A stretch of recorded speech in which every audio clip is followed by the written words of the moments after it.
Hello,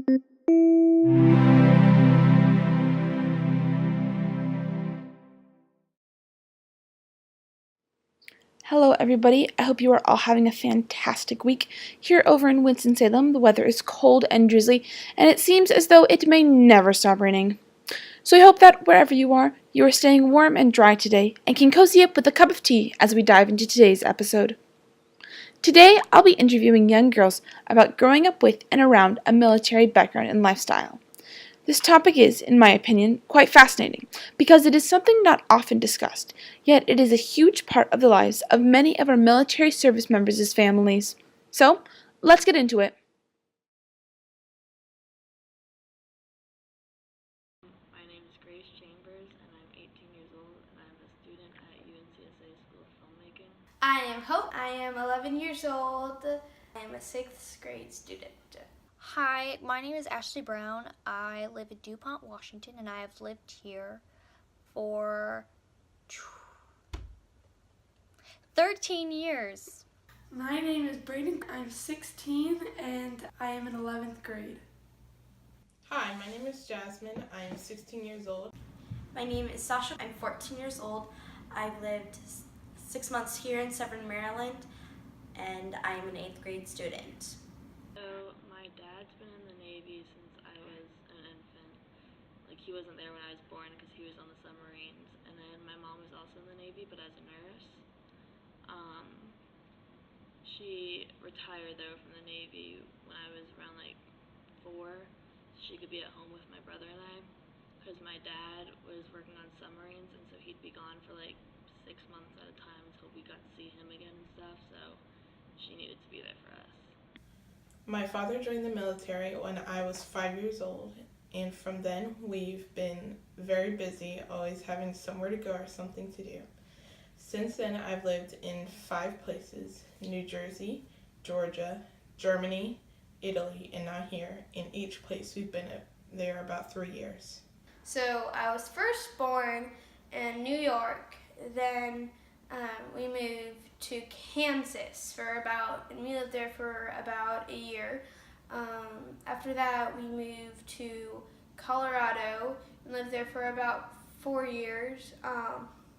Then we moved to Italy and lived there for about 3 years. And then we moved to Washington and also lived there for about 3 years and then moved to here.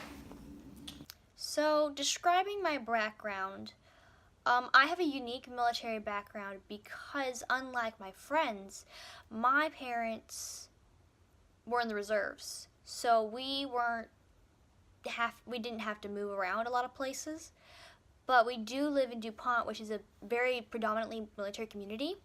So instead of being the one who moved away from my friends, I was the one who watched my friends move away from me. This inspired me to reach out to other people, but it also made it incredibly difficult because you knew the people that you met were going to be leaving soon. Never permanent. I was born in Jacksonville, Florida, and I lived there until I was about 2, and then we moved to Kingsland, Georgia, where my little brother was born, and we moved before I went into kindergarten, that summer before, and that's when we moved to Mystic, Connecticut, which I was there for kindergarten and first grade, which then moved me to Seattle, Washington. So I was there for 2nd and 3rd grade. And then I was back to Kingsland, Georgia for 4th grade, and then he retired. So we moved to Davidson, North Carolina, so he could work as a nuclear engineer at Duke Energy, because he was a nuclear engineer on submarines. And then we ended up moving to Denver, North Carolina.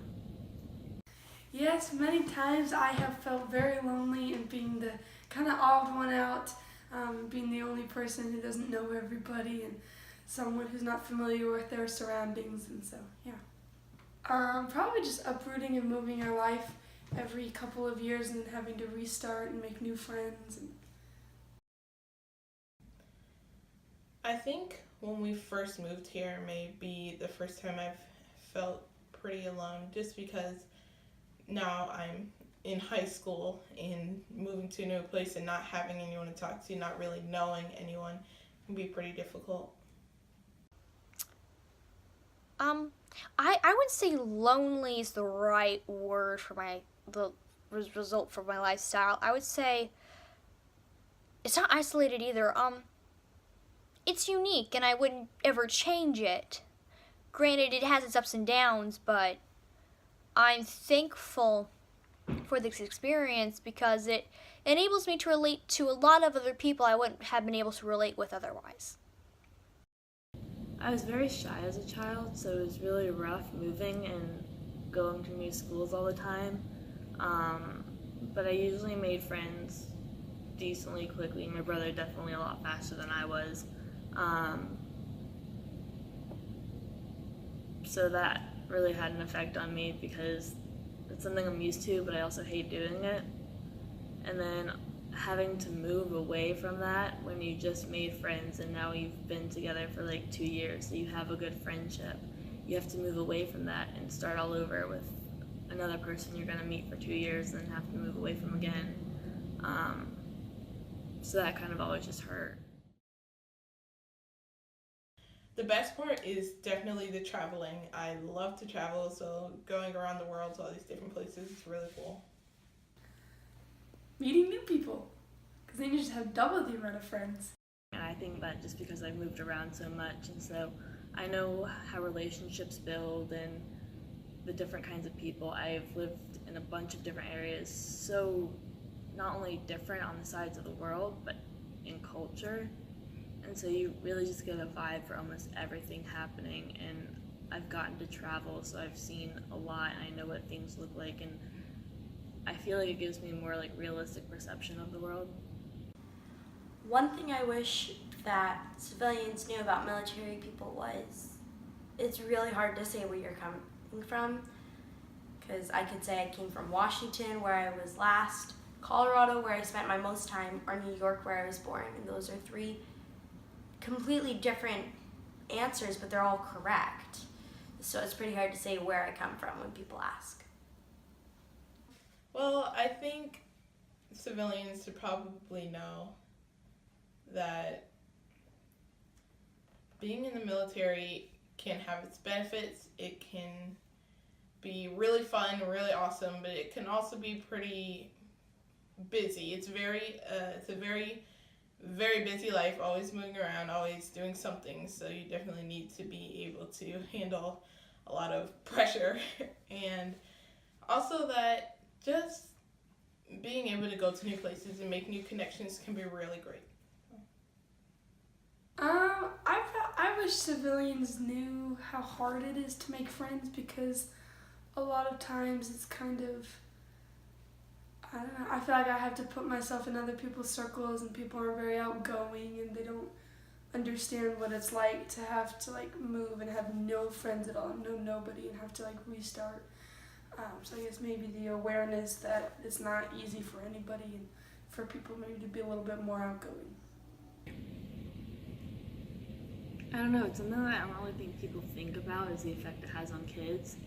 People just know that people are all fighting for our country, and that like, I don't even think they always realize that those people have like families at home and stuff, and like the families at home have lives, and so it's not just that somebody's fighting for your country, but they're fighting for their country while time's being taken away from their personal life, which it's not something that they don't know, it's just something that I don't think a lot of people like really notice about it. Wow, that is a lot of information to digest. From these interviews, it's been clear that there are many pros and cons and checks and balances to growing up in a military home. As I've been listening to these interviews, one thing has been prominent in my mind: the respect I have for the sacrifice that these children have made and continue to make every day to serve our country. Thank you to all of the families and service members who fight every day for our freedom. And that concludes this episode of Easy Chats with Emily. I hope you enjoyed our chat and maybe even learned something new. Make sure to tune in next week as we interview ballerinas about life after dance. See ya!